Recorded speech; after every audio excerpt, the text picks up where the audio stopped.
Hello, everyone, and welcome to Exploring the Inner Dimensions of Essential Oils with David Crow. I'm Jeffrey, your host. If you need any assistance during the session, please send me a private chat.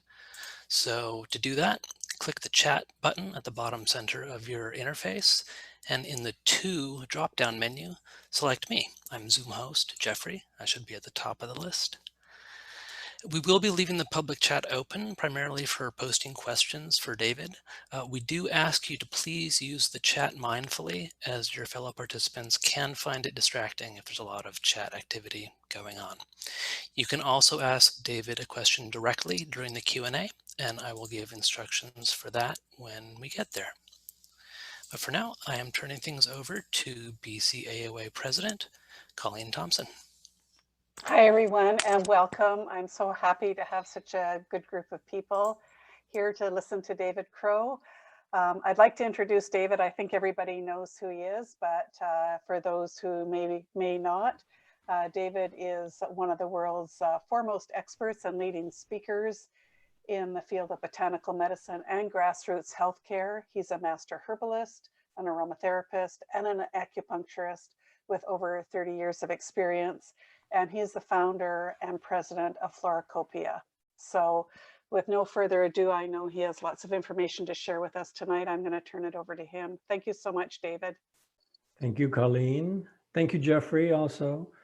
And thank you to everybody for taking the time and especially for having the interest, taking the time and having the interest. So here we are. And I will also mention that several people have been involved in the preparations of this. This event has been a long time in developing because, well, it was originally going to be in person, and we all know what happened with that. And so here we are online. And I'll just say thank you to everybody who has contributed to making this happen. So this event is titled Exploring the Inner Dimensions of Essential Oils.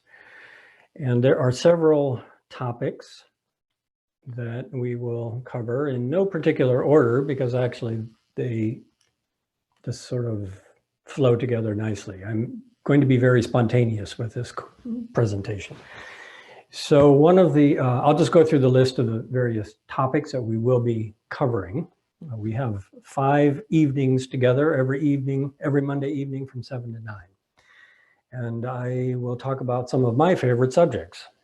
And again, thank you for sharing your interest in that, because it's always a pleasure to talk about things that are important and meaningful and enjoyable and healthy and therapeutic and beautiful. So we will talk about how ecosystems influence the production and therapeutic benefits of oils in plants. And this is something that I'm sure that you all have some insight into, but the topic of ecophysiology and how that plays a role in the end result of the oil that we have and its effects on body and mind is, it's a very important thing to consider, actually. We'll talk about the cosmological energies and elements of Ayurvedic and Chinese medicine that are found in the essential oils, their chemistry and their fragrances. And this is another way of saying the same thing, really. It's just, we can look at it from the botanical side and the influences of ecophysiology, meaning soil and water and air and sunlight and so forth. And then we can translate that into the language of chi and prana and the 5 elements.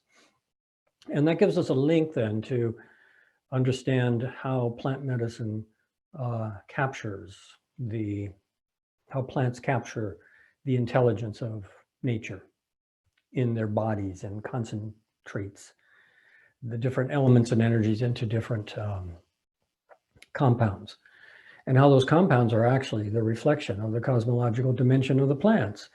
And then when we ingest the compounds, whether it's through taking an herb orally or whether it's through inhaling in aromatherapy or applying it to the skin or however we use it, then it has an effect on the energies and elements in our body and mind. And so therefore we can start to see that there are these cosmological dimensions to healing. And the more we understand about those cosmological dimensions, the more we understand the value of natural medicine. And Ayurvedic and Chinese medicine have wonderful cosmological principles and concepts and terminology to help us do that. Now, we can also look at another point here, modern uses of essential oils according to their traditional uses in herbal medicine. And so one of the things I'll be doing here is going back and forth between the essential oils and aromatherapy that we're familiar with, and where did it come from? And how do we actually know what these oils do? Because aromatherapy and distillation is relatively new, even though some misrepresentation is happening in marketing that it's been around for thousands of years. It's relatively new. And at the same time, there's a basis for it in traditional herbal medicine. We will also be looking at the spiritual relationships between plants and human consciousness. That's another way of saying the same thing that I've already said in terms of cosmological energies and elements, but they're separate subjects, but they're closely related. And then we should talk about climate change and sustainability issues with essential oils, because this is our future. And then every time we talk about an oil, there's a story about the people and the farms and the projects that are taking care of these plants. And this has been my main work with my little company, Floracopia, is to support these people doing this work. And in that way, make some kind of contribution to healing the biosphere of the earth, because sustainable agriculture, ecological agriculture, and environmental preservation are the most important human activity at this point, in my opinion. The only social, political, economic priority that we should be focusing on.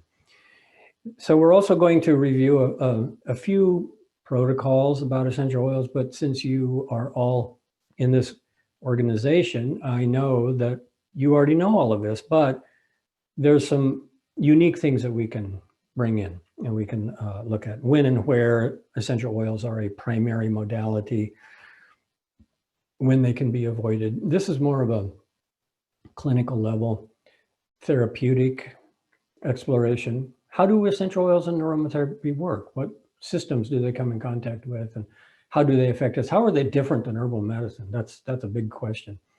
And how can they be combined with herbal medicine, actually? So that is another point that we're going to cover here, is simple combinations of essential oils with herbal protocols. And this is, in my opinion, where herbal medicine is going, is more and more towards integrating with aromatics, and where aromatherapy is going is integrating more with herbal medicine. And then botanical medicine, meaning these two forms, these two primary forms, are moving more and more into integration with other forms of medicine, expressing themselves through Ayurvedic and Chinese medicine, and then, of course, integrating with allopathic medicine for a lot of people as well. So these are a few things. We can talk about a few of the better methods of applications. And I actually have a file I will share with you tonight that's based on looking at the Ayurvedic applications of aromatic plants. So there's a lot of ways that we can take, excuse me, a lot of ways we can take common topics that we're familiar with and expand our understanding of them even further, and get some unique insights and some new ideas and strategies also. And of course, I will mention along the way, not too often, but there will be times where it's unavoidable, where we have to talk about some of the dangerous, fraudulent, misleading claims about essential oils and some of the harm that this is causing. It just comes up periodically in any discussion. So let's go ahead now and start with the first thing. I wanted to give you a little introduction to a big subject, and this actually falls into several categories that I just introduced. And I'll mention that I'm not going to give you any specific type of heads up about, oh, you should have these oils available, because the way that we'll do the exercises and the contemplations, they can be specific to an oil if you happen to have it. but we're not going to be looking so much at the specific species as we're going to be looking at the cosmology inside all oils. All right. So if you happen to have rose oil, you can pull it out now. If you have a perfume strip, that is ideal, of course. And if you don't have rose oil, any flower oil will do. So you know how to use a perfume strip. It's the most important tool of our trade. And you just put a couple drops of the oil on it. And I'm going to show you a couple images here as we get started. And so here's I'm going to put these on the screen share here briefly. And this is an image of Rosa bourbonica in Rajasthan. And so there's a whole story right there. And if you happen to have rose oil, you can just go ahead and put a few drops. And then we can pretend that we are all in a nice natural setting on Vancouver Island, perhaps. Maybe we're having this conference in Tofino, and we can now breathe the oil together and just think of that flower. And I want you to just make a connection through the olfactory sense to the flower realm. And so now I want to show you something else. And that is something that you probably know about at some level, but maybe you haven't studied it. And that is this one. So this is a chart that shows the fluctuation of production of aromatic molecules from flowers. And it shows it in days and it shows it in hours. And so let's smell that flower fragrance again. And this time, let's be aware that there's actually a biorhythm in terms of a specific season and a specific time of month where the flowers are going to produce the oil. And you can see on this top chart here, if you can follow my cursor here, you can see that it starts with the bud phase.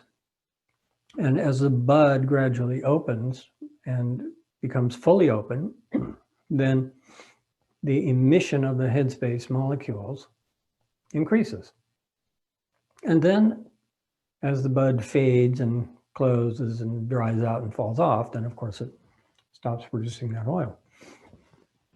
Now, this is one of the components of the oil.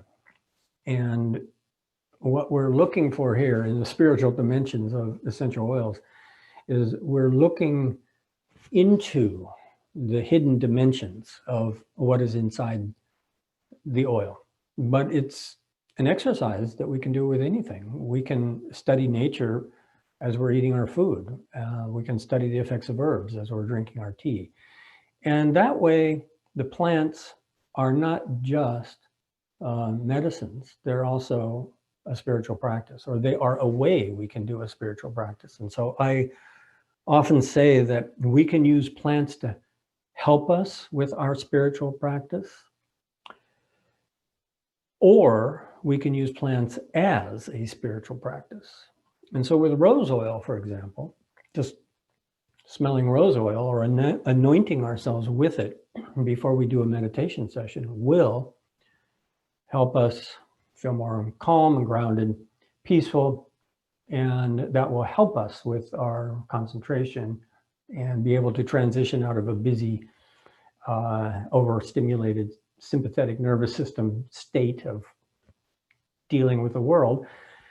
It will help bring down that tension in the body, and that will help us with our meditation. But at the same time, we can also smell rose oil, and we can focus on this first rhythm here, and we can actually smell that this oil contains that solar seasonal rhythm in it. All right. Now we can also look at this lower chart of headspace molecule, and this is even more interesting in certain ways, because this is the biological emission, the biorhythmic, I should say, biorhythmic emission of the headspace molecules from flowers on a daily basis. And so what you see here is that it starts at 1 to 6 in the morning. And this is different with every flower, okay? This is not a good representation for rose oil, because this rose oil actually comes much earlier in the day, but the chart that's here is actually a really good representation for neroli, actually, orange blossom oil. And so in the morning, while it's still dark, the flowers are starting to produce. And then when the light comes out and it starts to warm up and the sunlight comes out more, it reaches a peak. And then it goes back in and declines. Now, what's interesting is that every flower has a different biorhythm, and some of them, they peak at midnight. And so that's why we harvest the night blooming jasmine at night, okay? Or that's when it should be harvested to get its maximum oil concentration. And that's why roses are harvested at dawn, ideally, and neroli is harvested in the bright sunlight, excuse me, of midday. So there's a biorhythm that's in there also. And so now let's smell it again and see, can you smell the influence of this biorhythm? Because it is produced under the influence of biorhythms. And so what that means is that the oil that we're smelling is actually the end result of sunlight and moonlight and the seasons and the biorhythmic opening and closing of the flowers. There's a lot of other things that are in there too, but this is just a quick overview. Now, we can learn to appreciate all these dimensions, of course, the more we study the oils. But then if we know these things about the oils, then we can actually perceive them. And what's most important is that these things have an effect. These are not just nice principles to think about, nice spiritual stories to talk about. They actually are why the oils do what they do, which I will explain. And I'll show you the next thing now, which is the key to this link, which is right here. Let me go back. Okay, so this is what I was talking about, that it means something, because flower oils are actually distilled biorhythms, and they therefore are most helpful therapeutically for things that have to do with our biorhythms. And one of the biorhythms has to do with the fluctuations of our cortisol during the day and night. And this has to do with our sleep cycle. And it has to do with a number of other natural biorhythms that are happening, that are controlled primarily by the limbic and the endocrine system, you see. And so there's a link that when we are inhaling fragrance of flowers specifically, all right, not necessarily other botanical groupings, but flowers specifically are distilled biorhythms. And therefore, when we inhale them, they, as we know, passes through the olfactory centers into the limbic system, through the olfactory bulb into the limbic system. And the limbic system plays a very big role in biorhythms. And then the stimulation of the fragrance spreads to different parts of the endocrine system, which have an even stronger effect in some ways on our sleep patterns, and other types of biorhythms, heart rate, for example. So the idea here is that we can start to see these different dimensions that start to overlap between functionality. And so we see the functionality of a biorhythm in a flower that's producing these aromatic molecules on a daily basis, opening and closing, and on a seasonal basis, slowly increasing in strength. And so basically, as the summer season goes on for peak harvesting, these biorhythms are actually getting stronger and stronger and stronger. And so there's two biorhythms that are overlapping. And those biorhythms are captured in the oil, and the oil goes directly into the center of the brain that controls our biorhythms. And that's how we get the therapeutic effects of flowers. All right, because if you look at the therapeutic benefits of a lot of the flower oils, you see that they have regulatory effects that are very simple. You know, they help us relax. They help calm the heart, which is a biorhythm. They help to deepen and relax the breathing, which is another biorhythm. Flower oils are used specifically for female hormonal balance, which is another biorhythm. Menstrual cycle, another biorhythm. And if we understand that there's these layers of these biorhythms that we are talking about, then we have what I guess you could call a kind of appreciation for cosmic chemistry. All right, that it's not just an oil; it's actually a living pulsation, as it were, of life. And so, with that, I wanted to show you something else you might find interesting. So this is a time-lapse photo of a morning glory, but it's showing its pulsation. And this is what's happening in that diurnal rhythm, daily rhythm, seasonal rhythm, and biorhythmic emission of the headspace molecules. And now there's one more that I want to show you. And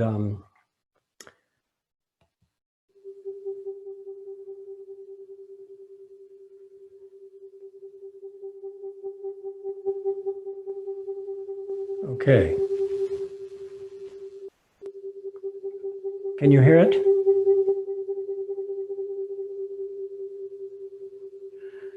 Now, breathe the oil and just notice that the flower is pulsating. Notice that the oil is going into the limbic system and having this sort of balancing effect on our biorhythms. And now you might like to know what that weird sound is. It's actually a recording of a star. Stars pulsate. They pulsate in various ways that can be measured and translated into sound that we can hear. And so this is the vibration of a star. And our sun has a vibration that's very similar, you see. And that's called astroseismology, is listening to the pulsations of the stars. So that's a little introduction to what we could call the spiritual dimensions of essential oils, I guess. And this is just a quick introduction here to give you a little idea about how I enjoy aromatherapy and the kinds of things that I think about when it comes to aromatherapy and essential oils. I'm very interested in these layers of reality and energies and elements and how they all connect together, because life in that way is mandalic. And the exercise that we just did is really an exercise in perceiving mandalas through the use of aromatherapy.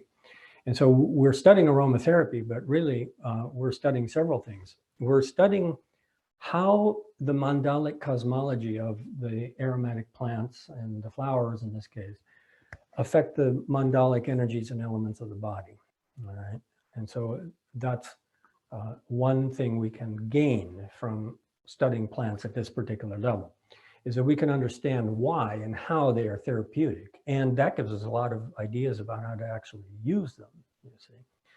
But then it's not just that we can learn a lot about the plants and understand why they do what they do. It's also that just that contemplation actually, in my opinion, is profoundly spiritual. Why? Well, because it's appreciating life. It's appreciating the kind of intelligence that we're surrounded by all the time. And that's what's in an oil. And in my mind, I've had pretty much the same orientation to plant medicine now for about 40 years. And that is that I'm not really that interested in herbal medicine in terms of the business side of it. I've been kind of dragged into it over the years, but really it's, I'm not interested in products per se. I'm interested in the cosmology of what's in the plants. And in my opinion, this is really the most important thing. And of course I'm biased because I'm looking at it as an herbalist, but I'm looking at it as an herbalist with a particular orientation to the value of plants in our lives. And when you start to look at plant medicine at this particular level, you start to realize that the plants are responsible for our survival. They are responsible for the elements and energies of the biosphere supporting life. And that is what is at stake.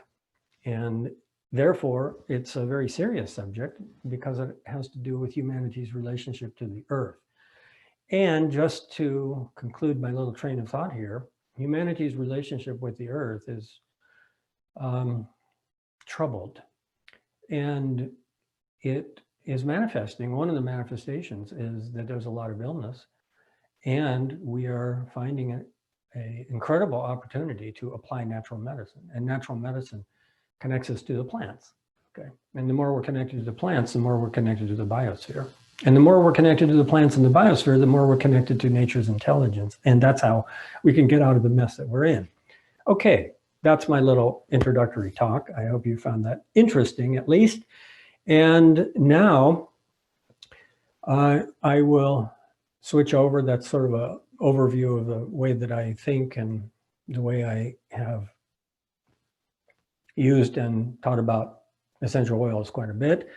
And so now what I would like to do is keep going along this track here and tell you some more about rose oil and start to bring in another topic here, which is the topic of Shen, S-H-E-N, Shen, which means spirit. And so in tonight's class, I would like to introduce you to aromatherapy seen through the lens of Shen, spirit in Chinese medicine, and through the lens of Qi, which I'm sure you're familiar with. And so we can look at essential oils as spirit, and we can look at essential oils as Qi. And we will also have a little presentation about some of the traditional Ayurvedic uses of aromatic plants. And I think that that will probably keep us busy here. And so let's talk now a little bit more about the roses, since we're on that topic. And so you have the rose oil, and now you know something that you may not have known before, and that is that the rose oil is not just the distilled aromatic molecules of the rose. They are actually the aromatic molecules produced by seasonal biorhythms and diurnal biorhythms. And so now let's look a little bit more at the rose oil. And there's all of these very interesting dimensions to that specific oil that we can use to illustrate some of these cosmological energies and elements. And so one of the very interesting things about rose oil is that the best time to harvest the roses is at dawn. And that's because the oil on the rose petals evaporates very quickly. And as you know, it requires a huge amount of biomass, hand-picked petals to get a little bit of oil. And the biorhythm, as I mentioned, for the production of rose oil actually starts at about 2 in the morning. It's not like on that chart, starting at 6. That's what the chart showed. It actually starts around 2, and it actually peaks around dawn. And therefore, it is said in the Vedas that have lots of references to plant medicines that roses bloom during the time that's called Brahma Muhurta. And Brahma Muhurta is God's favorite time. And God's favorite time is when darkness transforms into light. So roses are at their maximum headspace molecule production at God's favorite time.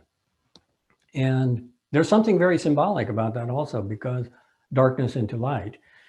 And it could be that maybe that's one of the kind of cosmological dimensions to why rose oil is such a historically, universally renowned antidepressant, uplifting to the spirit, the Shen. And maybe it has to do with the coming of light on some level. So just continuing with this thought process, what I have found with rose oil for grief, for example, rose oil is frequently suggested for people who have had loss and grief and sadness and all of this. And my own experience, both personally and clinically, is that in times of great loss and grief, that there's really nothing that can help. But we can enjoy, we can get some kind of pleasure that comes into the mind that can support our healing process. And so now when I think of rose as an antidepressant, and what I think of is the light coming at dawn. And what that means is that there's a stage in our healing process where we begin to move out of the darkness, and we can't do anything about the darkness, but we want to make sure we don't get stuck there. And that's how I understand rose as an antidepressant, is that it helps us to actually move from night to dawn. So that's a cosmological dimension. And some people are going to have an affinity to that kind of symbolic or mythological or cosmological kind of thinking. And some people maybe not, but at the same time, I also showed you the chart of the cortisol cycle. And for people who are not so mythologically oriented, well, those headspace molecules that are being produced at dawn are actually having an effect on our biorhythms that are just as biorhythmic as the flowers. So that's another way to look at it. It's just a little more of a molecular way of looking at it. But now I wanted to add another dimension here, as long as we're talking about the production of rose oil and all of the cosmological dimensions of it. There is a special practice, you may have heard of this, that is the fire offering. In the bigger fireplaces that are done with lots of people, you know, during the Vedic ceremonies, those are called homa, okay? But small individual fireplaces for a daily ritual called Agnihotra. And what's interesting is that Agnihotra is a small copper fireplace where a small piece of cow dung is burned that's been soaked in ghee. And then at exactly the time that the sunrise happens, the person is facing the sunrise, and exactly that time in the Agnihotra ceremony, rice grains are put over this burning cow dung and a specific mantra of sunrise is repeated. Now, what's interesting about this is that it is actually magnetizing the solar rays that are coming. But I'm sharing this with you because I wanted to tell you the internal dimensions of this Agnihotra ceremony. And what's really, truly fascinating about this for me is that the mantra of the sunrise represents solar music that is approaching the earth at dawn. And so the idea behind this is at the moment that the sun rises, that the earth is bathed in light, but at the same time, it's also bathed in this inaudible solar music. And this has direct meaning for flowers that are blooming right at dawn, or that are creating their aromas right at dawn. Now, there's another interesting teaching, and this came from one of my mentors in India, and he's a scientist and a distiller, botanist, and also a aromatherapist, world-class expert in aromatherapy, and a scientist. And he said something that was very important for me to understand about aromatherapy and essential oils. He said that the dawn of the full moon setting is the most active time in nature, and that this has a tremendous impact on the production of essential oils, especially in flowers that are at their peak production on that particular moon. So what that means then is that there's all these overlapping biorhythms that we can now smell in the rose oil. So now what I've just told you is a whole bunch of different dimensions of rose oil. And what this represents is that there's the seasonal cycle, all right? So in the spring, okay, the roses are producing maximum oil. But then there is a peak in the spring, and they are going to produce the highest quantity and highest quality rose oil on a particular full moon, all right? And that production of the highest quality and quantity of rose oil on that full moon is going to be at its peak at that time when you can get up and you can see the full moon setting and the sun rising, okay? Now that's cosmic chemistry. And that's one of the things that I have always really appreciated about rose oil. Now, it's true for all oils in different ways, and specifically for flowers.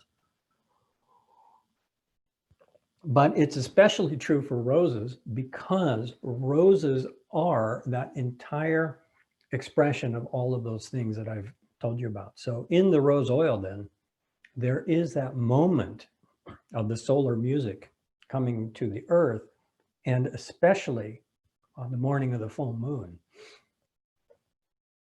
It's all there. Now this is, I'll just keep going a little bit further with this, and it'll take us into the topic of Shen, spirit. It already has in some ways, but the next dimension to this is actually to look a little bit more at the moonlight side of things. And in Ayurvedic medicine and in the Vedas, in Vedic cosmology, moonlight is called Soma. Okay, so sunlight is Agni, and sunlight is driving all the photosynthetic processes in the plants. And so there is Agni, there is sunlight in every oil. And that's one of the things we're going to study in detail, all the elements as we go through these classes. But some oils express that really well. And we can say without a doubt that these oils are phototoxic, or these oils are highly caustic, or these oils, are going to badly burn you if you put them on your tongue, take them internally, put them on the skin. And so we can say that certain oils are really rich in Agni, sunlight, fire element. And then we can say that certain oils are really rich in Soma, moonlight. And those are going to be the two basic polarities that we can come back to over and over in this series of classes. And this basic polarity of sun and moon is really nothing more than the basic polarity of yin and yang in Chinese medicine. So Agni is yang, sunlight, and Soma is yin, moonlight, and they have certain qualities that are attributed to them. And so therefore, we can start as a basic exercise Um, and I don't see that it's going to be in our file today, but it will be next week. And we can classify oils in a very simple system as being fundamentally solar natured oils or lunar natured oils. Okay. Now here we can start to connect oils of certain elements and energies and cosmologies with the physiological counterpart. All right. And so if I were to say, well, all right, here are these essential oils that are solar natured, and here's all these herbs that are solar natured, and here's all these essential oils and herbs that are lunar natured, what's one of the first things you would think of in terms of treatment? Well, most likely it's going to be the autonomic nervous system, okay? Because the autonomic nervous system is going to be how sun and moon are embodied inside our physical form. So this is one system that shows the cosmological and physiological parallels, all right? And this is very easy to understand if you look at, say, a old chart of a yogi meditating with the Sushumna, the central channel going up the spine. And then you see the Ida and Pingala, the lunar and the solar currents going around the central channel. And what that's saying is that there's a right hemisphere and a left hemisphere of the brain, and there's a sympathetic and a parasympathetic side to the nervous system. And the entire human body operates on two basic principles, functions: a solar activating sympathetic heating principle and a parasympathetic cooling, relaxing principle. And that means that the body is made in the image of sun and moon at that level. Now, this has direct application when it comes to herbs and oils, because the most fundamental diagnostic parameter in classical medicine meaning Chinese medicine, Ayurvedic medicine, Tibetan medicine, all the classical forms of medicine, classical European medicine, all of these forms of medicine, originally classically, thought in terms of cosmologies and elements. And they had increasingly complex systems of parallels and associations. And the most fundamental was hot and cold and dry and moist. All right. Now, I'm going to come back to this over and over again. This is going to be the fundamental language that I'm going to be talking about. But what does it mean if you have a hot condition? You need cool herbs. You need herbs that are rich in moonlight, that are going to activate the parasympathetic relaxing response.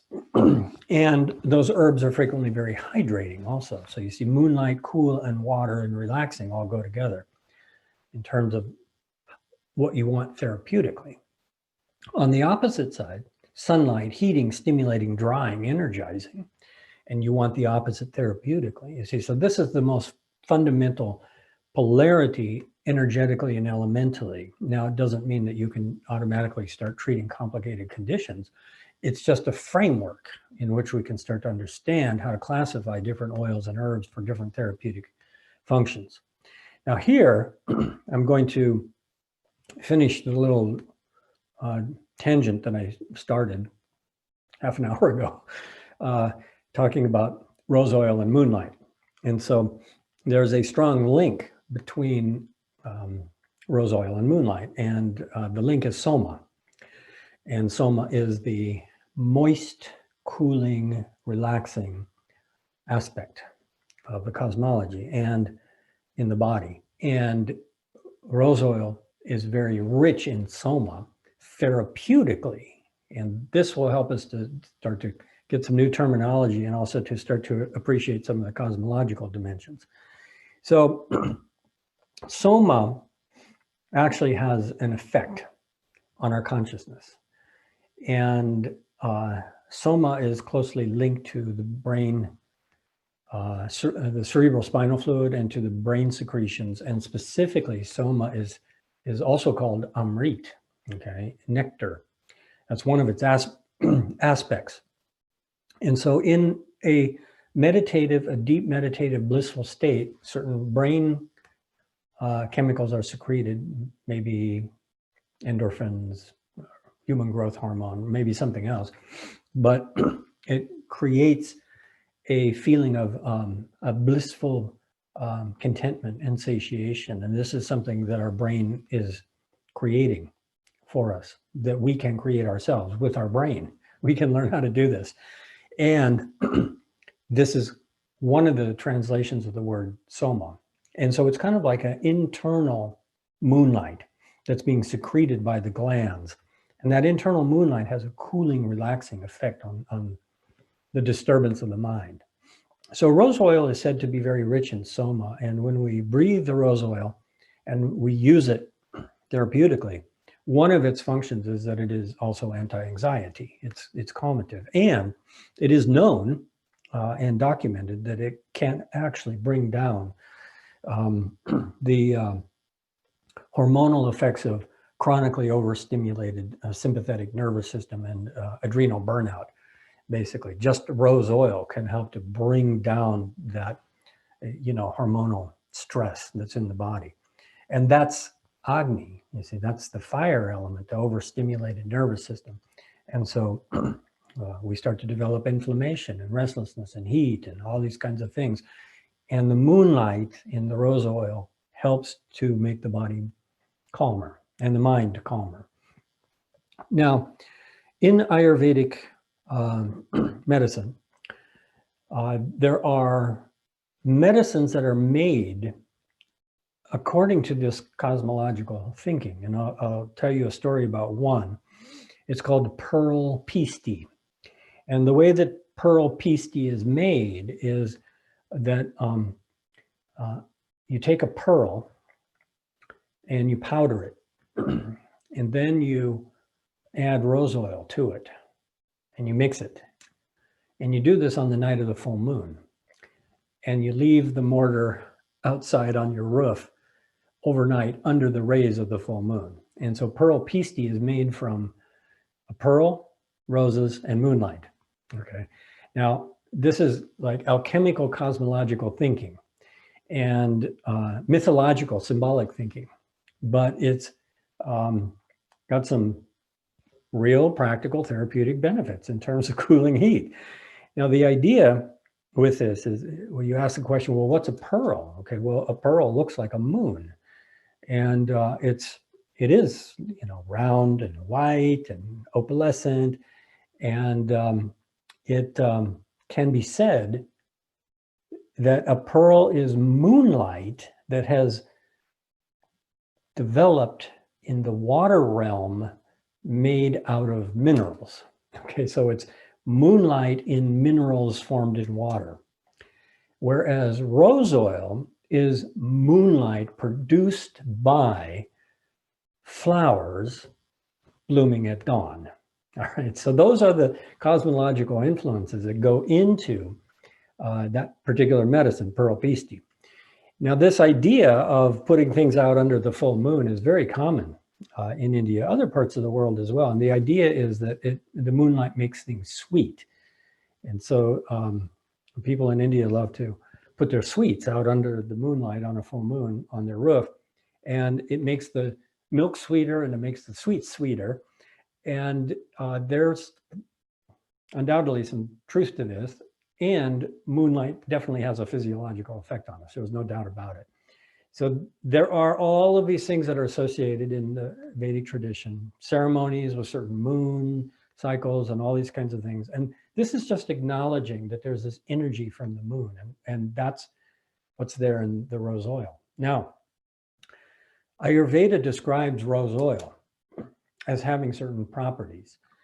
And these terms that we find in Ayurvedic and Chinese medicine are really important and helpful to translate into modern aromatherapy, because there's a lot more going on with essential oils than just this molecule or this chemical profile or this fragrance profile or these empirical effects or these scientific documented studies or this historical use of this plant. Okay, there's actually a very rich vein to explore, which is integrating the essential oils into the language of Ayurvedic and Chinese medicine. And that's what I'm giving an example of here.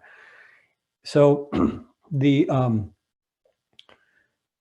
rose oil then gives us an opportunity to learn some ideas about what is rose oil according to Ayurvedic language. Well, there are several qualities that rose oil is said to have. It is said to be cooling, but not like a dry cold. It's like a nourishing, moist coolness. And that nourishment is also what supports inner contentment. And it is also connected to aphrodisiac functions and enhancement of pleasure and joy, happiness, and rejuvenation of the fluid essences of the body. Okay. And so that is one way that moonlight is described, actually. The moonlight itself, even before it gets into the rose oil, moonlight itself is described as having aphrodisiac, cooling, hydrating, nourishing, rejuvenating kinds of properties. And those properties of moonlight are said to be there in the rose oil primarily. All right. Now, that is the end of my first little talk about a kind of cosmological dimension of essential oils. And so I'm going to pause here for a minute, and I'll just ask, well, did you find it interesting? And do you have any questions up to this point? And Jeffrey, you want to tell people how they can speak out, or if you want to put something in the chat? I'll take a short break here for just a moment to metabolize this first round of information. What do you think of roses and moonlight at this point? Okay, great. If you have a question you want to put into the chat, you can do so. Just click the chat button at the bottom center of your interface. We already have a question from Heather just about the spelling of pearl pisti. It's just pearl, and then pisti is P-I-S-T-I. P-I-S-T-I. Okay, well, it looks like so far people found this interesting, and I'm glad you do find it interesting, because this is really, to me, this is really what makes aromatherapy really beautiful, is taking it into these classical medical systems and really looking at the cosmology. So are there similar benefits to rose hydrosol? Yes, of course. It's just that there's just more water element that's involved. And of course, it's safer in some ways. It's much more diluted. Okay, so now you are practicing olfactualization. Somebody could smell it just by looking at the flower. That's great. And that gives me a very interesting topic to talk about. And I think I'll do that. So thank you. Okay. Yes. Love how it's all tied together. And that's exactly how I feel about it also, is that we're not, what we're learning here is mandalic thinking. Okay. We're learning how to see how nature's energies and elements are all interconnected together. And this is a really deep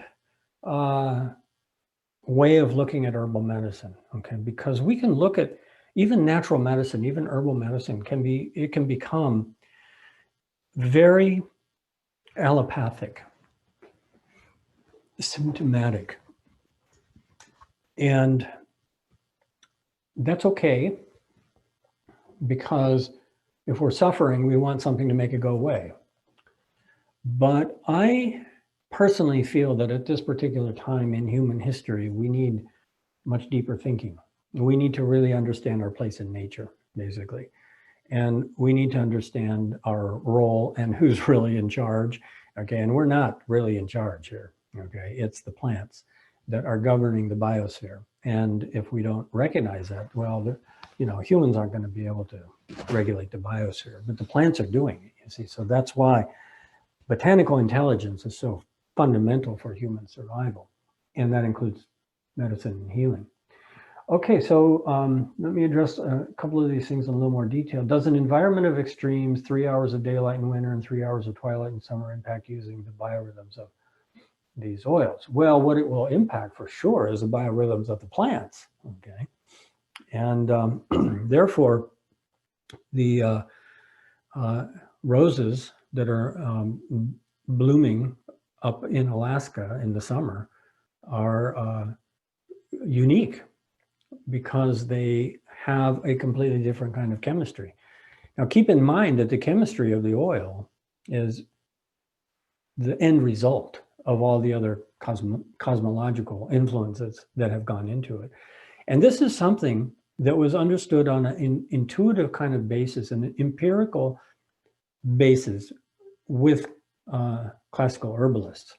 So classical herbalists in the past, there was, of course, trade, and there was markets, and some things came from long distances, like frankincense went all over the old world. But most classical herbalists had at least some harvesting that they did themselves or family members. And when those traditions were still intact, a lot of times those traditions went back a long ways in relation to a particular ecosystem. And so over time, what evolved, and I know this is very clearly developed in Chinese medicine, is that people knew the different regions where the best quality herbs came from, okay? So there are mountain ranges where the best goji berries come from. There are mountain ranges where the best ginseng comes from. And that has to do with ecophysiology, which will be part of our talk as we go along. But that's one of the ideas, that where a plant grows is going to determine whether it's got certain levels of compounds in it that are going to make it really powerful and extraordinary, or whether it's going to be less potent, okay? So this is one aspect of traditional herbology, and that is still at work right now in the world of aromatherapy. And of course, the herbal families that did their own harvesting, they knew the plants and took care of the communities of plants so that they would be sustainable. But they also knew the differences of the ecophysiology. Like my teacher of Tibetan medicine, Dr. Ngawang Chopal, told me about his experiences in his traditional apprenticeship with his teacher in Tibet before the Chinese came in. And they would go out in the forest and they would do a big fire ceremony to bless the plants and tell the plants that they were being taken to for service to humanity. And, you know, it's a common theme all over the world. And Dr. Chopal told me that over many, many years, decades of doing this, going out and harvesting his own medicine, he learned the ecophysiology of the plants to a very high degree. And he knew that the same species on a southern exposed mountain higher up had completely different properties than the same species on a northern facing mountain lower down, you see. Now, this is still at work in many essential oils, and the ecophysiology of every individual oil is a unique case-by-case study. But the more we know about it, the more we can understand its therapeutic value. So I'm sure you know about helichrysum, but you may not know that the helichrysum oil that is regarded to be the finest is from Corsica. Now, you probably know that, actually. It's pretty commonly known now. But you may not know that the reason for that is because the soil on Corsica is totally different than elsewhere in the Mediterranean. And you might not know that there are ecotypes of the species. Helichrysum italicum variety italicum, that's exactly the species and variety that gives the highest quality helichrysum oil from Corsica. But you may not know that that specific species and variety, Helichrysum italicum species variety italicum, actually has 3 ecotypes as well that have to do with the north, middle, and south of the island, you see. And so it gets really detailed. And if you want to be a connoisseur of helichrysum oil, you can actually study the differences of the therapeutic applications depending on where on the island the oil comes from. So that's a brief introduction to ecophysiology.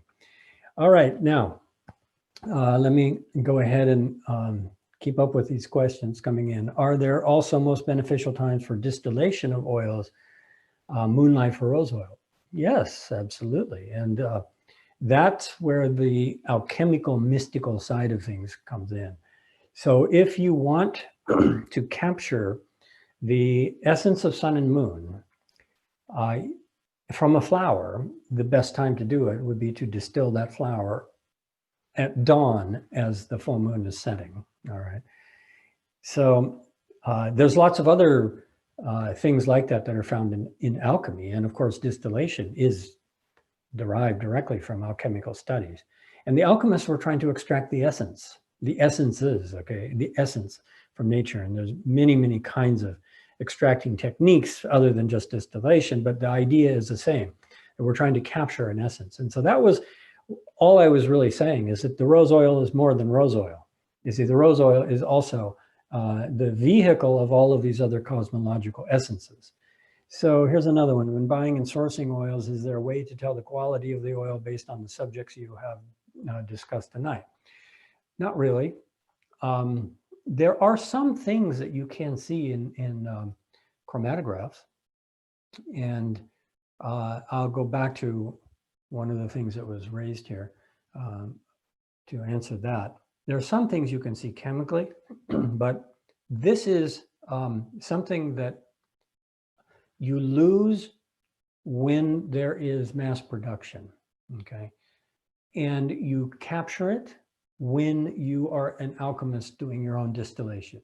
And I will say from personal experience of meeting many, many distillers all over the world, that the ones who are really focused on small boutique artisanal distillation projects, where they go out and they do the harvesting of the plants themselves, and it's just 1 or 2 people, and they do it by the seasons, and they've been doing it for many years, that they have a deeply spiritual connection to the plants and to the land and to the sun and the moon and the biorhythms, and they know a lot about the essences and when to capture them and when they're the most concentrated. Now, you don't get that in bigger commercial operations because they're not even looking for that. They're looking for yield mostly. They're not looking for essences. They're looking to make money because they have to. So that would be the short answer to that. Now, there's another point that I will touch on very briefly here. And then we're going to switch subjects or continue with subjects in sort of a different, the same subject from a different perspective. Now, this has to do with a comment. Who was it? Somebody said, let's see. Okay, Tracy said, I could smell the rose oil just by looking at the flower. And I wanted to comment on this neurological capacity, okay, on this cognitive power of being able to smell something looking at a picture. And this is actually an intriguing aspect of our cognitive capacity. So I have done a lot of presentations over the years with large groups, passing around one oil and having 200 or 300 people smell it all at the same time. And so I've had the opportunity to do some tests, as it were, on certain kinds of things. And one of the tests that I did repeatedly was I wanted to see if people could actually get visual images from the oil that were correct, okay? In other words, can we see fragrance? Does our brain have the capacity to actually see the fragrance? And what I discovered repeatedly is yes, our brain does have that capacity. And the way that I approached this was I would ask questions about the oil. Is it this or is it that? And it would be things like, is it high altitude or low altitude? Does it come from a dry climate or a wet climate? Okay. Is this a long-lived plant or a short-lived plant? These kind of things. And what I found was that there were certain oils where there was a vast majority of people who could see it correctly. Okay. And it wasn't just that they knew the oil. Okay. Sometimes some of them did, but a lot of times I passed around oils that nobody had met before. And these groups were able to perceive these things, and they wouldn't know the species, but there's something that's going on. Now, of course, if we did this in a really controlled way, it would probably, bring the statistics down a bit, because it'd take out people who knew what the oil was and all that kind of thing. But there's still a significant number of people who see things when they smell oils. And I'm sure that you've all had this experience. And so what I was going to say was I wanted to share a story of a distiller that I met in France. And he has a very unique still that utilizes a vacuum. In other words, he distills inside a vacuum. Now, you may know that the less heat that is used, the more headspace molecules you preserve, okay? And that's why high altitude distillations are actually capturing more headspace molecules, because the boiling point of water is lower, all right? So there's less damage to the really refined, subtle molecules. And the same thing happens if you distill inside a vacuum. And that's what he was doing, distilling inside a vacuum, so there's no heat, okay? And therefore, the end result is that the oils contain a huge abundance of molecules that would normally be destroyed by heat inside the still. And what he told me was that he had also done empirical evidence-based research into this phenomena of people getting visual images associated with oil. And what he found was that this was actually more frequent, more people reported it and more vividly from oils that had more of these fragile molecules that were otherwise destroyed in higher heat.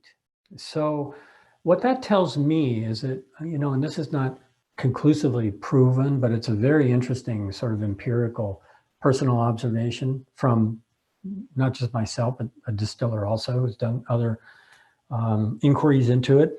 What that tells me is that the human brain actually has the capacity to perceive through different senses simultaneously. That is known, okay? Synthesis is known, where there are people who can see sound, okay? Or taste colors, things like that. And so the brain has the capacity, actually, neurologically, to pick up information that is coming through one sense channel. And the sense channel is actually conveying other levels of information that we wouldn't think we have the capacity to perceive, but it's there. And so one of the explanations that I have that's very simple is that when we smell that rose oil, we are smelling the soil that the roses were grown in, and we are smelling the sunlight when the rose oil was being emitted by the flowers and the moonlight, and we're smelling the water that went into it. So the ecophysiology that nourishes the plant is in the oil itself in the form of molecules. And this is just another way of explaining the same thing, this ability to perceive it through different cognitive channels. Okay, so I think I'm going to pause on the question here. I will come back to this, but I wanted to switch over now and give you a little slideshow. And this is more in the department of how were these essential oils used before they were essential oils. All right, it's a really good topic to understand, because the more we understand about the aromatic plants that they come from and their historical use, then the more we understand about how to use aromatherapy, and the more we understand about how we can combine them with herbal medicine. All right, and I'll touch on some of that as well. So in our bullet points here of what we're going to be covering, this would be modern uses of essential oils according to their traditional uses in herbal medicine. All right, so that's a big topic, and there's lots of different things to say in different classes as we go along. But I wanted to give you a slideshow about aromatic plants and aromatherapy in Ayurveda. And this has some real value in helping us understand the roots of aromatherapy and the applications in traditional medicine. So I'll tell you the background story on this. I took several groups of people to India, to Kerala, to study Ayurvedic medicine, but very specifically to study aromatherapy in the context of Ayurvedic medicine. And so in putting together those courses, I came up with this term, Ayurvedic aromatherapy. And it has been a term that I have been using in different ways ever since, almost 10 years now, since I took the first group, I think. And when I got to the retreat center, we had these events hosted at a Ayurvedic retreat center medical spa. And it was a place that people came for treatments. It was residential. People would receive very, very classical panchakarma, classical Ayurvedic treatments like you'll see here. And there was a doctor, a woman, Dr. Geeta, an Ayurvedic doctor, who was the head practitioner at that center. And we didn't have any interaction directly until I got there. But when I arrived, I knew she was going to be co-teaching with me and vice versa. And she knew that the program that people were coming from all over the world to attend, about 15 or 20 students at various times, was called Ayurvedic aromatherapy. So the first time we met, Dr. Geeta took me aside and she said, you know, there's no such thing as Ayurvedic aromatherapy. And I knew what she was talking about. They don't use essential oils the way we do, okay? And it's interesting, it's somewhat paradoxical, because India is, as you probably know, is one of the world's biggest producers of essential oils, and they don't do aromatherapy with essential oils there, okay? But Ayurveda is full of fragrance. And that's the definition that I told her. I said, I have two definitions of what I call Ayurvedic aromatherapy. One definition is using essential oils according to the principles and terminology and concepts of Ayurveda. Okay. And she immediately understood that. It's totally clear. So in other words, I have already introduced you to some of the thinking and terminology. I told you that we can classify essential oils in aromatherapy according to Agni and Soma. That whole story I told you about moonlight and Pearl Pisti and about sunlight and moonlight and the autonomic nervous system, that's classical Ayurveda, you see.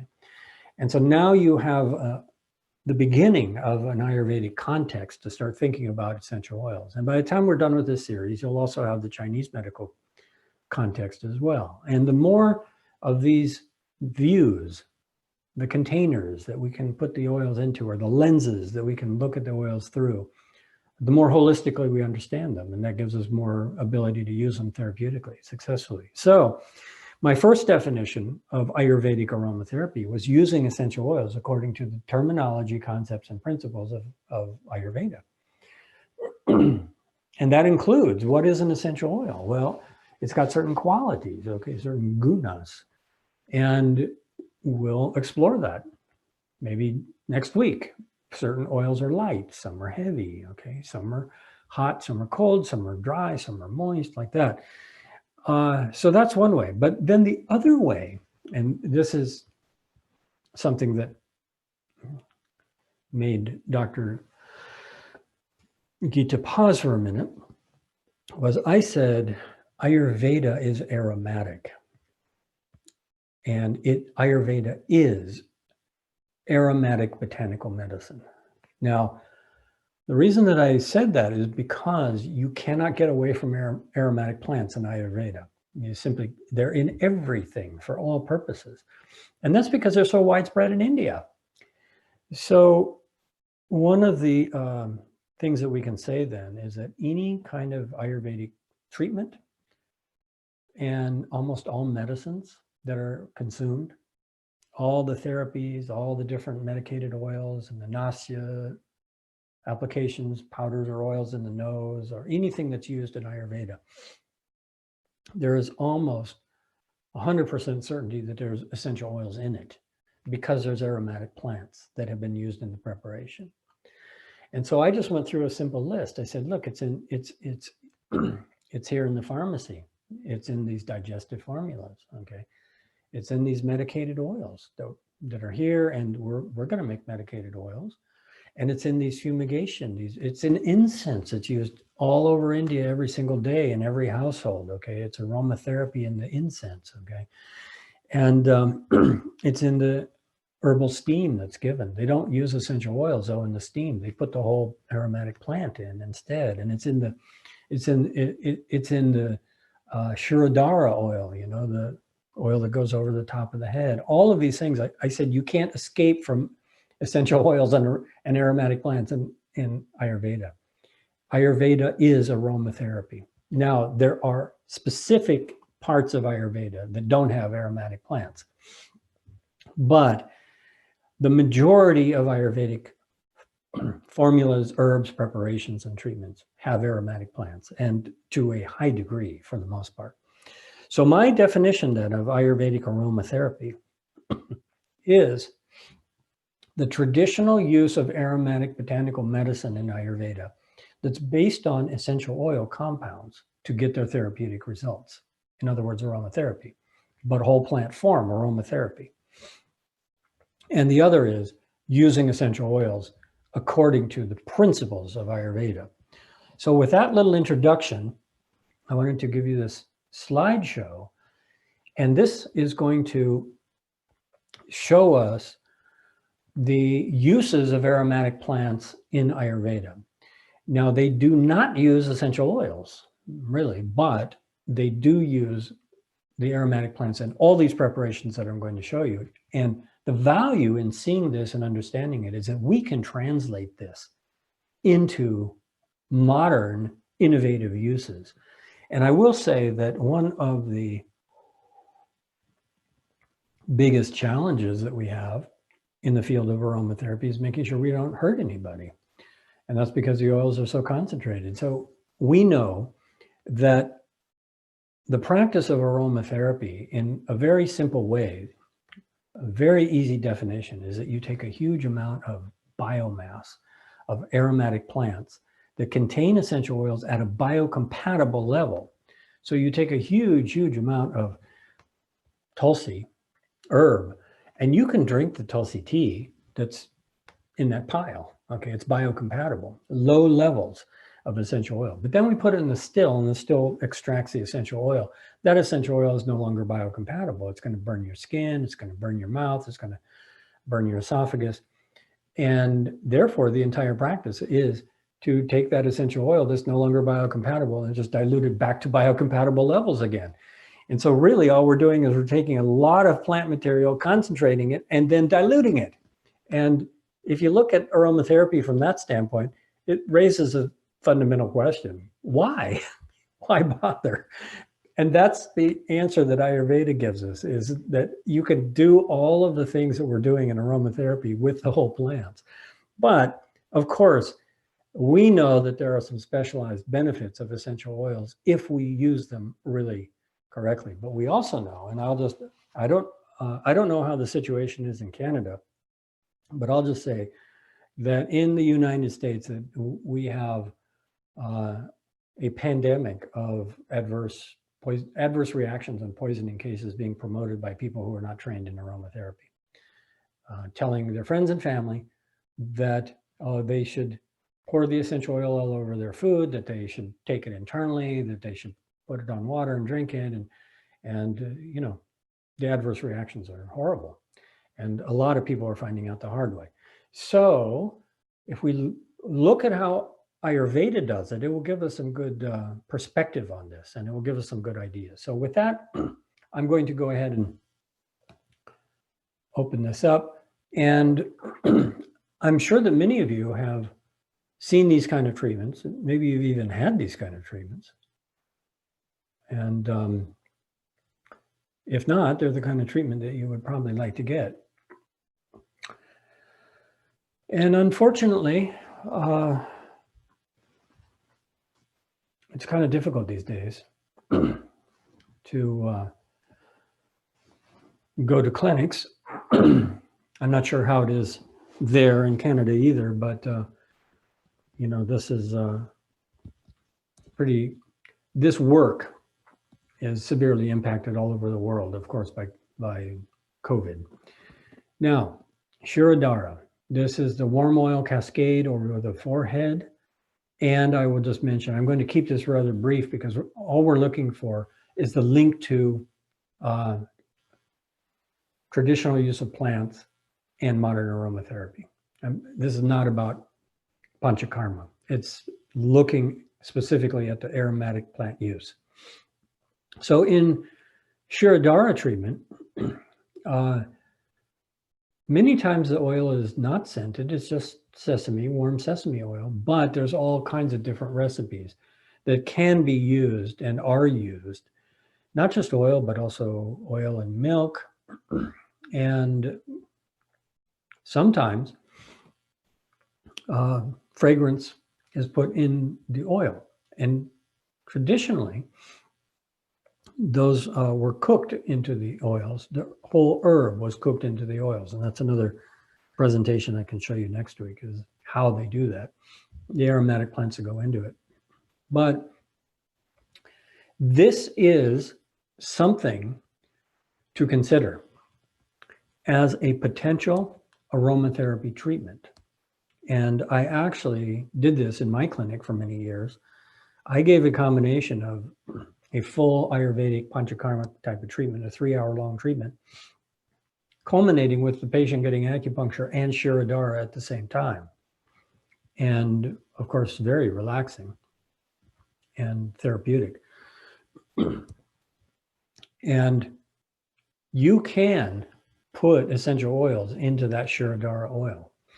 And scented Shirodara oil is extremely beneficial and relaxing. And there are actually some studies that were done on lavender scented Shirodara oil that showed that it had exponential power to induce deep relaxation than just the warm sesame oil itself.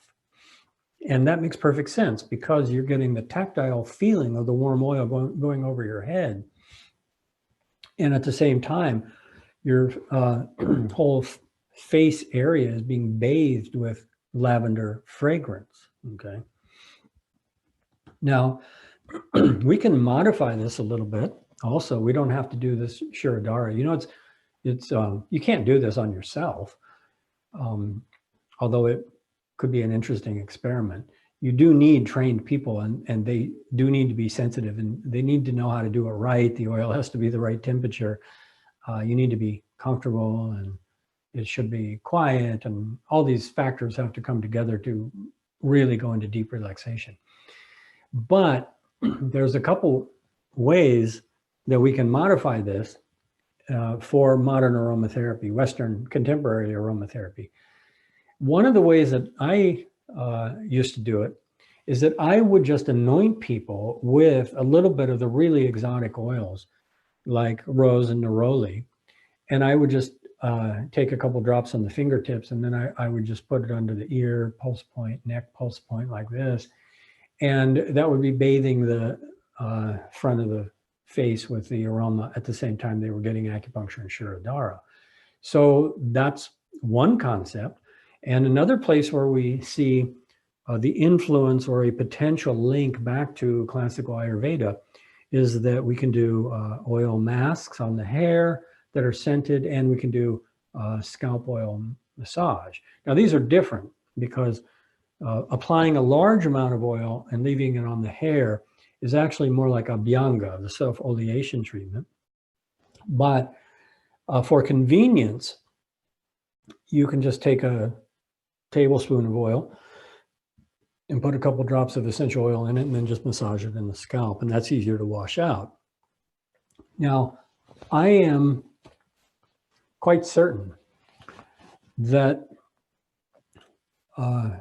treatment of the brain is increasingly necessary for a variety of reasons. And I know for a fact that aromatherapy has very positive effects on preventing and reversing neurodegenerative conditions. Okay, and the reason for that is because the fragrance is going directly into the brain.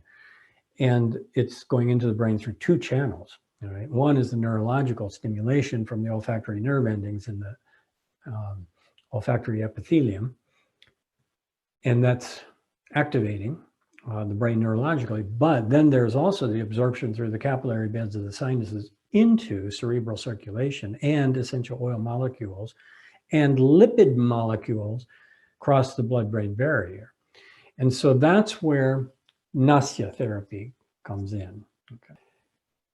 These treatments of the oleation with larger amount of oil, whether it's just a mask on the hair or whether it's Shirodara, or whether it is scalp massage with aroma, are extremely beneficial, of course, for the hair and the scalp and the brain. And so Shirodara is said to have all of these systemic effects working through the central nervous system because it causes profound, profound relaxation. And in that state of profound relaxation, the body heals itself. All right, let's go on. Here's another type of therapy. This is called Basti. And Basti means two things. It means these dams that are made of dough that are filled with medicated oil that are placed over a certain part of the body. And Basti also means medicated enemas. And so this is the former.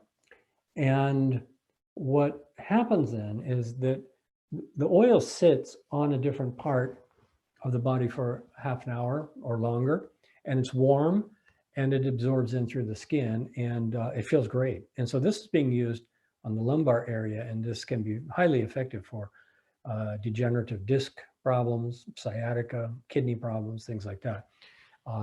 There's also heart Basti.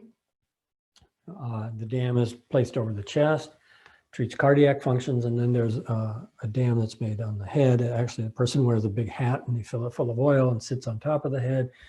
And then there's local applications. Now, this can give us some ideas then for how we can actually do this using essential oils, because the simple translation of this is that you can make compresses of oils by dipping a washcloth into a warm oil and then just wringing it out and placing it over an area. You don't have to go to this whole process of building a dam and filling it with oil. You can just put a hot compress of oil on it, and it can be scented. Okay. So this is another aspect, herbal boluses. And the way that these are used is that they are soaked in medicated oil and then used to rub on the body in certain motions. And that pushes the medicine in through the skin. And that medicine is both in the oil form, lipid form, and herbal form. So the herbs, when you soak these boluses, the herbs are being extracted in the oil that is then being rubbed on the skin. So that's a way to think about using aromatherapy also. There are specific meridians and certain movements and certain sequences. And this is a way that we can incorporate aromatherapy into massage and more of an Ayurvedic type of approach. And so this is what it looks like. You have a bowl and you have medicated oil, and then you have the boluses, and they're basically just rubbing you with those. And then you have a powder and a medicated oil and more boluses. And this is a treatment that is extremely important. I'll just mention it here, Nasya. And this is the application of different preparations into the sinuses. And the administration of lipid-based formulas are almost always lipid-based. They're herbal oils. The administration of lipid-based formulas into the sinuses can be very dramatic. The formulas can create a lot of catharsis, rapid, intense drainage. And I have seen some cases where people with chronic sinus infections, repeated antibiotics, the stuff is just too far back inside the skull there. No matter how many times you treat it with antibiotics, there's always something festering. And one or two of these treatments and just years and years of this old toxic gunk just drains out. And I have talked to those patients years after they had the treatment, and it never came back. So it can be very, very dramatic and therapeutic for healing sinus problems, but it's used also for treating the brain. And one of the most interesting discussions that I had with an Ayurvedic doctor in recent times was with a doctor named Dr. Dhaval Drew, and he is a retired ear, nose, and throat surgeon who practices Ayurvedic medicine. And he is expert in, what's going on in our sinuses. And he told me that Nasya therapy is actually one of the most critical branches of Ayurvedic medicine for treating neurodegenerative conditions. And that's because herbal preparations in oil and in lipid base will pass through the blood-brain barrier. Now, there are Nasya oils available of various types, and some of them now have essential oils in them. But in order for that to be safe, it has to be extremely, extremely dilute. Now, the classical way was that the aromatic herbs were cooked in the oil, okay? And I'll just go back and I'll just point out that the powder here, that's all aromatic, okay? That's probably sandalwood and turmeric or something. And the boluses are full of aromatic herbs also. So like I said, everything's aromatic.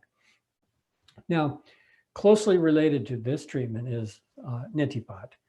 And I just want to mention that I'm sure that all of you know this, but essential oils should never go in the nostrils. Now, the exception to that is in a medical setting with a aromatic Nasya oil done with a trained practitioner, okay, because they can be fairly challenging. If you do too strong a treatment on somebody who's not ready for it. And classically, before actually putting the oil into the nostrils, there was a whole routine. And then afterwards, there was a routine also. So the routine started by first you got a head massage, and then you got a face massage, and then you got a neck and shoulder massage. And then they would put you in front of this big clay pot. And the clay pot, and by the way, all those massage oils were aromatic. And then the clay pot had at the bottom of it fresh aromatic leaves. And typical formula that I saw a lot in Kerala was a combination of fresh tulsi leaves and eucalyptus leaves together. And then they would pour boiling water over that, and that would create a big blast of tulsi eucalyptus aromatherapy. And you would cover your head with a towel and breathe that. And then after you got the massage and you breathe the steam, then you would lie down and you would get the treatment. And then the oil would drain in the back of the throat for 5 or 10 minutes, sit up, spit it out.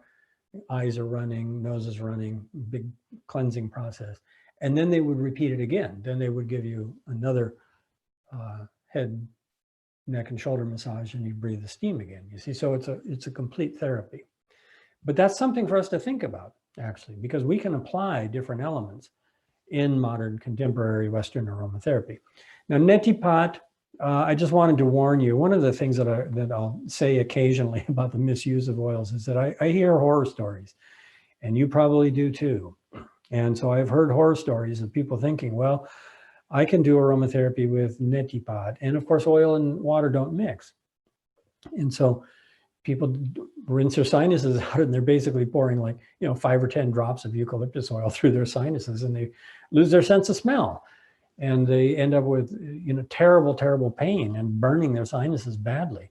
And neti pots are great for certain people in certain conditions, but the main problem is that we don't know if there's anything that's actually causing the blockage, you see. And so that's a problem when it comes to diagnosis, because a lot of people think that they have a cause, they have a condition that a neti pot will help. And in some cases it will, but in some cases the condition will actually make it so that the neti water won't drain. And that's really painful. I have heard several stories of this. People pour the whole neti pot in there and it just stays in there, and they wonder, well, where to go? And then the headache comes, and then the pressure behind the eyes, and it builds up and it builds up, and it's getting worse, and it goes on for weeks. And then suddenly at some socially inappropriate time, the water drains out.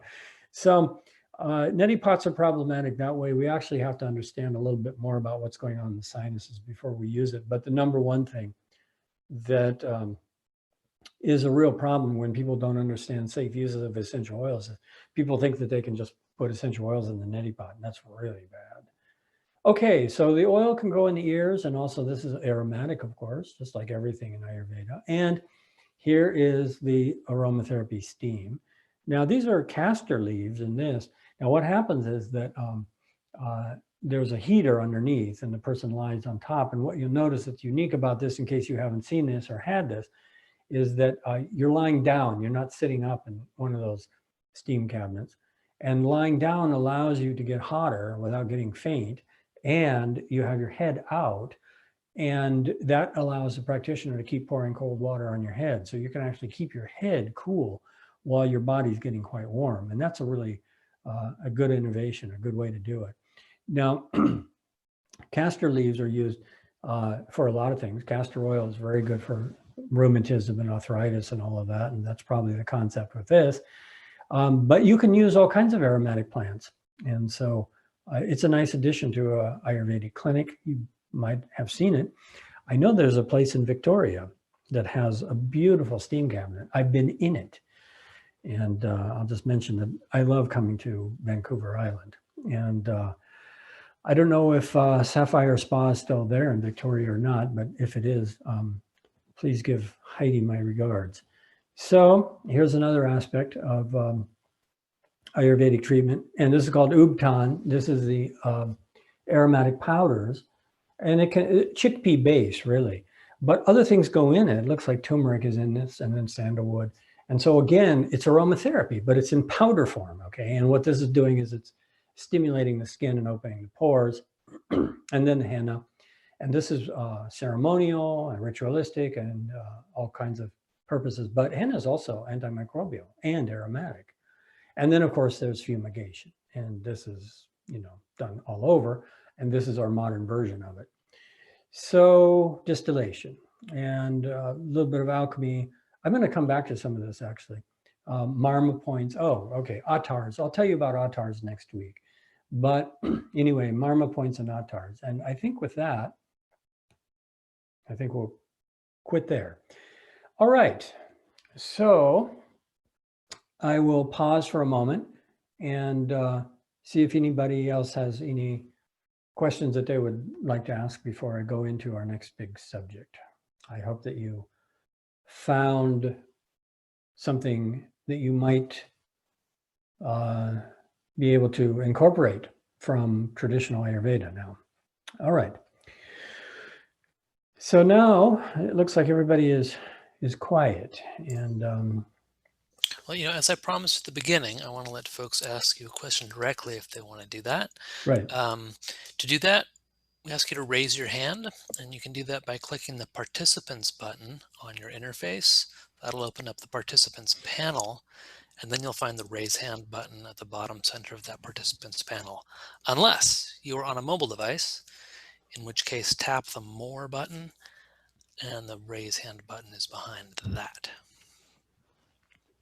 And as before, we invite you to type your Oh, questions somebody into raised the a chat hand. as well. Okay, they did indeed. I'm going to unmute you. If you want to appear on video on the recording, you can turn on your video as well. And if you don't, then don't. Okay, go ahead. Looks like we've got Vern and Janine. Hello. Yeah, actually, it's just Janine. So is that why then with the French doctors, they are very specific as using Rosa Damascena from Bulgaria in treating a prostate versus Rosa Damascena from India or from other areas, because of what you were saying, the difference of the climate and the soil? Yes. So I don't know that specific example, and I don't know if it's plausible or not, because there's so much similarity between rose oils, but you are absolutely correct. There are significant differences also, okay? So the way that we break it down is that we have species. And Right. I believe you said that they both use Rosa Damascena. The difference is where they're from, correct? Right. Okay. So where the Rosa Damascena comes from is definitely an influence, but there's other influences as well. Well, the ecophysiology influences are significant. So Rosa Damascena from Rajasthan is totally different than Rosa Damascena from the Valley of Roses in Bulgaria. And that's because it's completely different terrain. Now, how different that is, I don't actually know, but I do know that there is this factor of ecophysiology. Now, whether that is actually the reason why they use that oil over this other one, I don't know. And whether there's chemical justification for that or not, I don't know. But it's an interesting statement that you're making. I had not heard that. But I do know that the same species of oil from different parts of the world are used in different ways, and we can assume that the reason is because of ecophysiology. So go ahead. I know you were trying to say something. Yeah, well, no, because my dad and brother ended up with prostate cancer last year, and my dad's urologist is from France, and he knows that I'm an aromatherapist, and he said, okay, what kind of rose you got? And I said, which one do you want? Because I have 3. And I listed the Latin names, and he says, okay, the Damascena, where is it from? And I get it specifically from Bulgaria. He says, okay, good. If it's not from India, then this is what we use in France for treating prostate cancer. And in both cases, I'm happy to say that it eliminated the prostate cancer within 2 months. And they were simply topically applying it on the rectal tissue. But he was very specific as to where it had to be from. And that was where I was, when you were mentioning this, it's like, okay, that has to be the ecophysiology and tying in with what's in it. Mm-hmm. Okay, well, congratulations. I mean, that's a remarkable story of healing. And I'm not sure whether that's information that you should broadcast publicly or not. I mean, that could help a lot of people. And at the same time, we don't know if it's something that can be easily repeated in other cases as well.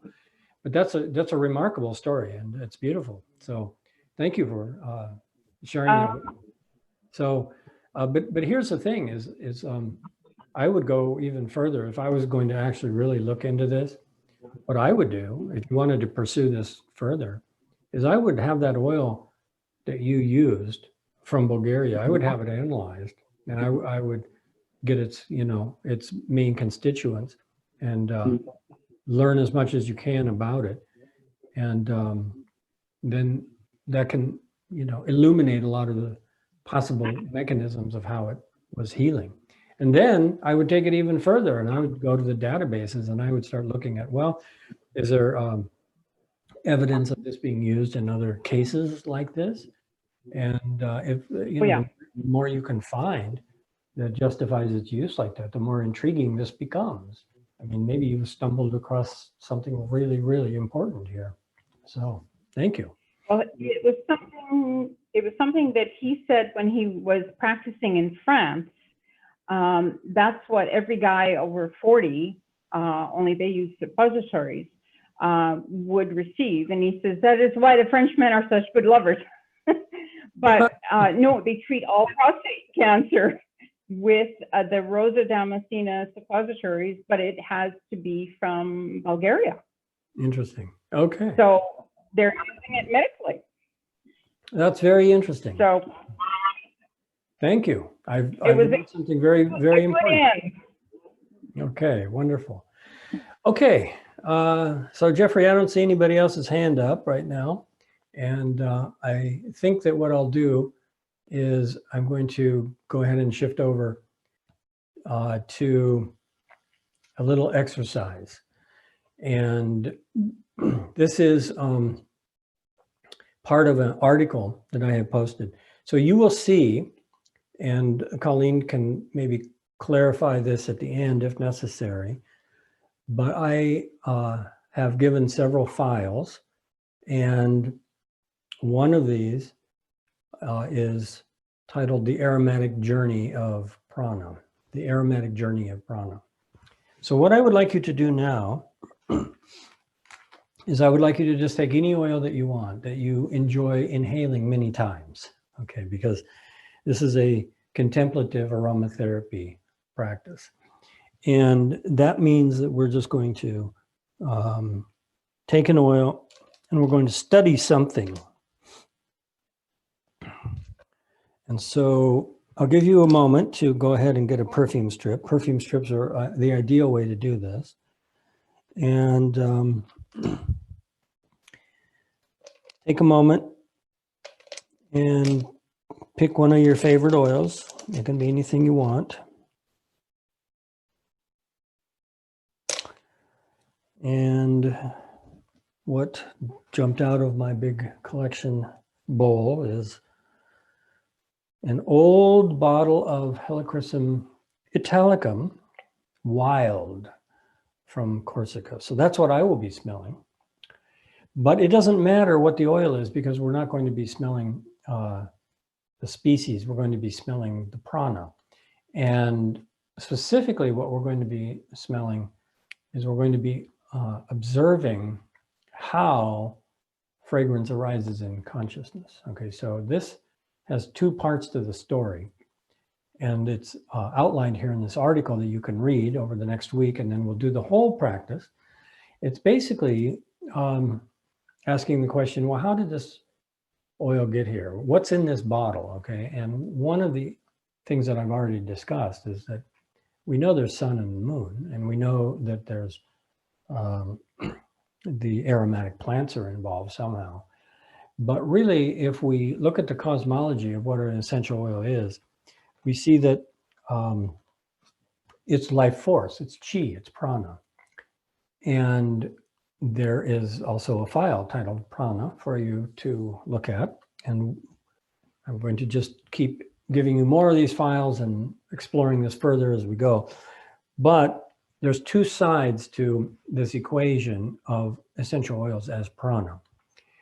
And the first is all the different forms of prana, cosmological, celestial, terrestrial, genetic, botanical, biological, that go into the creation of the oil, okay?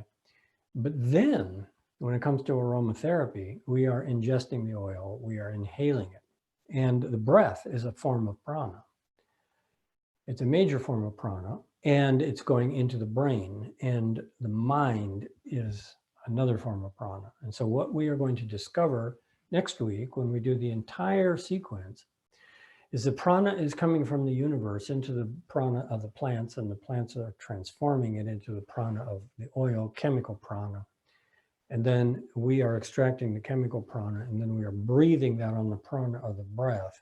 And then that is going in through neurological prana, energy of the nervous system, into the brain. And the brain is then creating an internal replication of the fragrance. And that is arising in consciousness, which is also prana. And so this is a way to study essential oils that actually shows us how reality arises in our awareness. And that is that prana of sun and moon becomes a prana of the atmosphere, becomes a prana of the biosphere, becomes a prana of the plants, becomes a prana of the oil, becomes the prana of the fragrance, becomes a prana of the breath, becomes a prana of the nervous system, becomes a prana of awareness. And so therefore, everything that we are perceiving, and that's only the olfactory sense, but that's also happening through sound and sight. All the things in the world are energy, and they're all being transformed into energy inside the brain. So let's go ahead and just do this very briefly. And of course, fragrance brings back emotional memories, and the emotional memories of this were actually working with the distillers and helping to harvest the helichrysum, wild helichrysum flowers in the blazing heat of Corsica. And so now you can go ahead and close eyes. You don't need to watch me for this. Bring your attention to the nostrils. Inhale, exhale.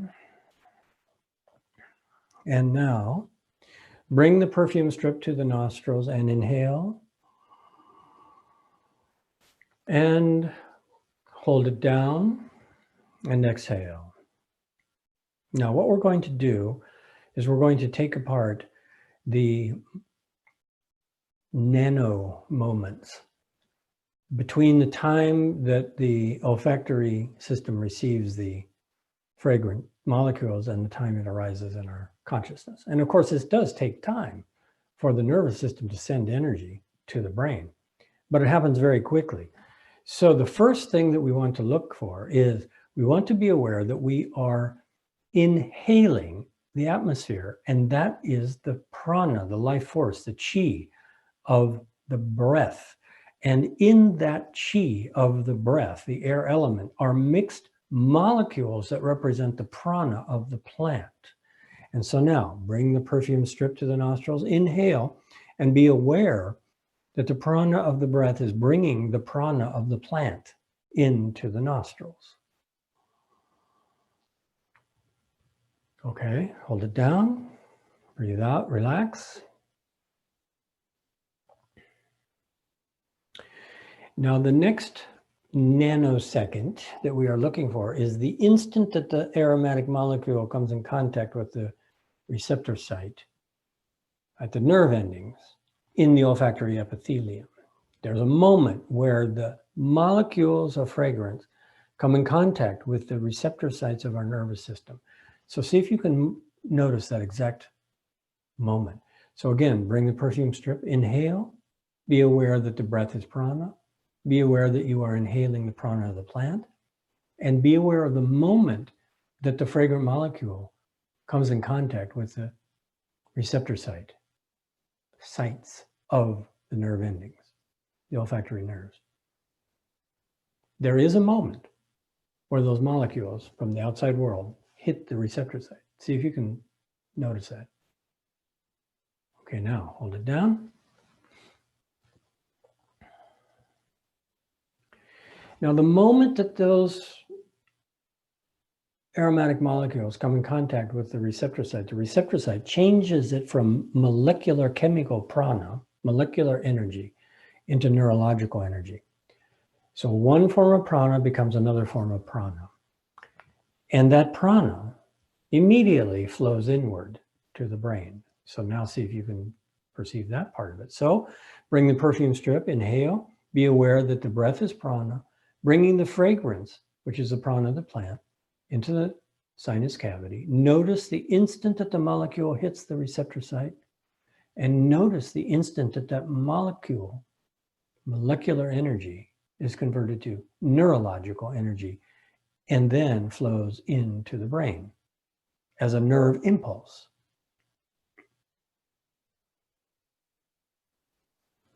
And now hold it down.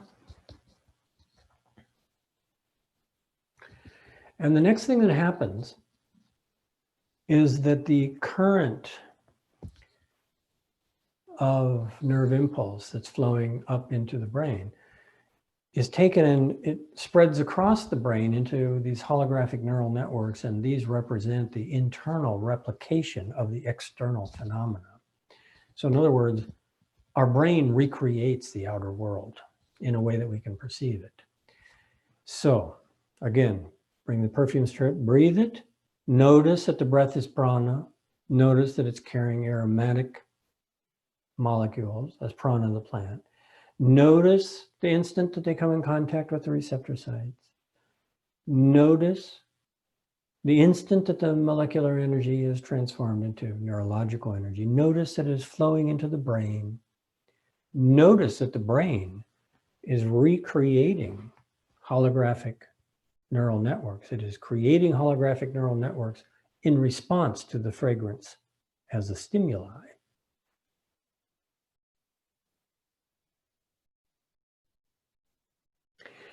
Okay, now that neurological phenomena, activation of the brain, is well known. It can be seen on MRI scans and so forth. But the great mystery is, how is it that there is a sense of a perceiver when all there is really just energy inside the brain? That's the great mystery of consciousness research. Who is the perceiver that is somehow there in this flow of energy? And that's something that we can contemplate with any of our sense organs.